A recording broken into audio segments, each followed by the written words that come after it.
So conference this week is a continuation of our studies on the dead zone. What I lovingly refer to this lovely area here that gets neglected and oftentimes throughout the day as we're texting and computing and driving and standing a lot of the times too, right? We're closed in the throat and we're closed and collapsed in the chest. And so I've lovingly referred to this as a dead zone. So in our practice, we've been studying pranayama. What is pranayama? What is prana? It's breath. It's more than breath. It's the life force. It's chi. It's ki. So for us Ashtangis, the prana rides on the breath. So the better the breath, the better the pranic practice, right? So what I've noticed is we've been studying the vayus, primarily 4 vayus, right? Udana vayu, prana vayu, samana vayu, the digestion, and apana vayu. And the last couple weeks I've been focusing on prana vayu and udana vayu and saying these 2 regions where we should be getting a good current. Vayus means the wind, but you can also, I like to think of it as currents. So we're trying to get that current to run through the very edges of these areas that help us physiologically, right? And the more that we can take the anatomy, the actual structure of the body, whether I'm standing in habitual daily things that I do, or whether I'm actually in my yoga practice, the way I hold my body will actually facilitate more or less how much prana I can move through the body. Which if you talk to an Ayurvedic practitioner or a Chinese acupuncturist will say it is at the heart of our health, right? So the more I can, and it's just common sense too, how much we've looked at Stig Svensson, the free diver who has 4 world championships and holding his breath underwater, right? Says that we tend to start to degenerate as we get older and the lungs, this area shrinks for us, and the more we can physically open up the body, the more breath we can take in, the more we can increase the lung capacity. So think of it, last week we talked about this. Okay, so throughout my daily life I'm doing this. And then I get to my yoga practice and what do? The same thing, right? I'm collapsing in my chest and I'm folding forward, look at me. So what I asked you guys to do last week was to do what?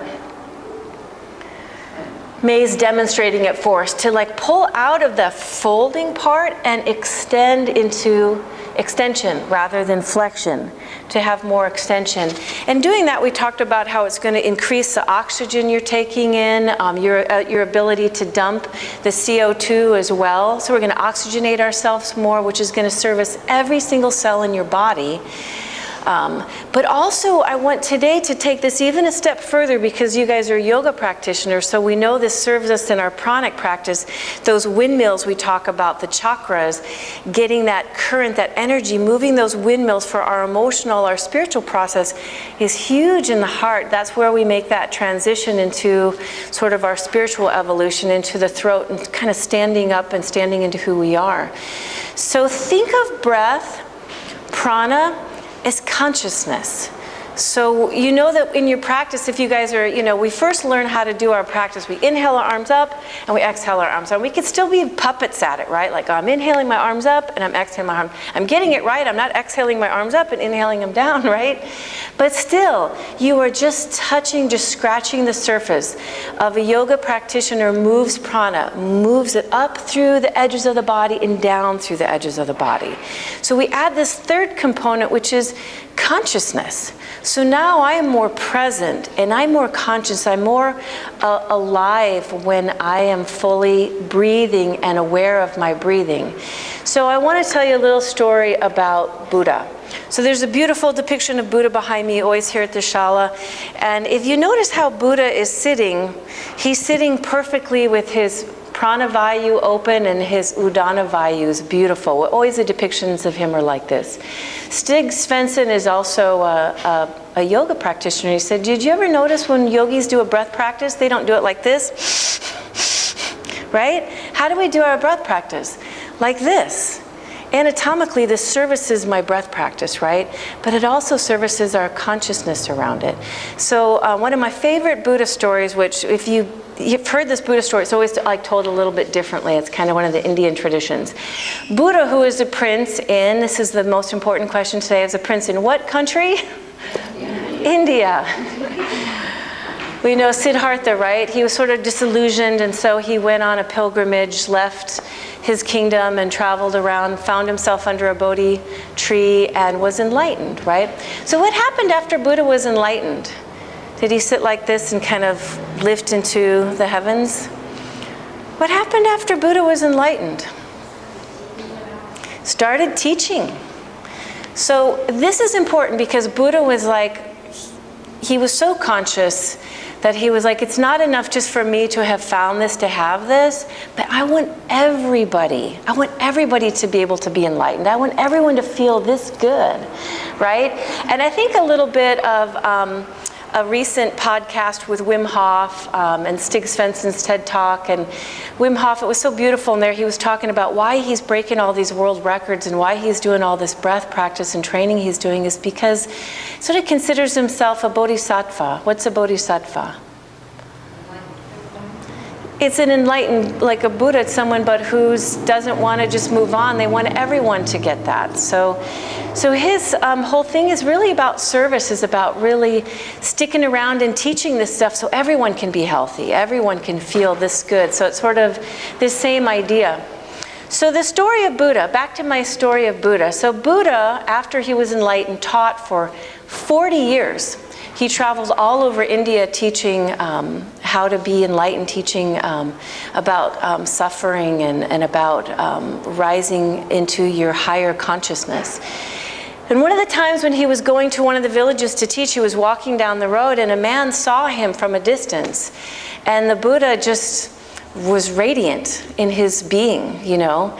And the man was just struck by him, and he said to him, he came up to him and he said, "Who are you? Are you an angel?" And Buddha said, "No." He said to him, "Are you a saint?" "No." "Are you a wizard? Are you a magician?" And he said, "No." And he said, "Who are you?" And Buddha said, "I am awake." That was his answer to him. And so I come back to this idea for all of you that that breath practice for us, breath is consciousness. And when we see this beautiful depiction of Buddha here sitting, he's really meant to be a reminder for all of us that we have the same ability to be awake. We have the same ability to be fully conscious in our lives. There's a statistic out there that says each one of you in the room has a potential of touching 1,000 lives. Now, how does that work? That works that we do a beautiful teaching about love and compassion, and Annette goes home and she's loving to her husband, and is he retired yet? Okay, so she's loving to her daughter Erin, and so then Erin goes off to work that day, and she's kind of different than some of the other folks. She's just like, and Erin really is. She has her way of being that's very much compassionate and loving, and then the people that touch her at work, you know, it's the same thing. So you can see how this works, where, you know, I do a teaching with May, or I'm loving to May, and then she goes and teaches the seniors at her yoga classes, and they go out to their grandchildren and children, and they pass on the love and the good stuff, and you can see how easily we pass on things and teach other people just through our life, through our way of being. I actually think that number is kind of low. I think all of us have the potential to actually touch more than 1,000 people in our lifetime. So I present this idea to you of, as a teacher, I always have hopes for you guys, expectations, not so much, but hopes for sure. And one of my hopes is that you guys will find yourself in one of your arenas one day where you show up for work, or you're doing what you normally do, you're nice to the person at the grocery store or whatever, and you leave, or they walk up to you and say, "Who are you?" Right? What do you do? Because whatever you do is so radiant, and I want to do that too, right? I would love that for all of you to just be yourselves in such a radiant way, such a conscious way, that your being stirs others to want to know a little bit, or to do something that you do. The quote for this week was by Byron Katie, and he said this: "Life is a constant opportunity to wake up." Namaste.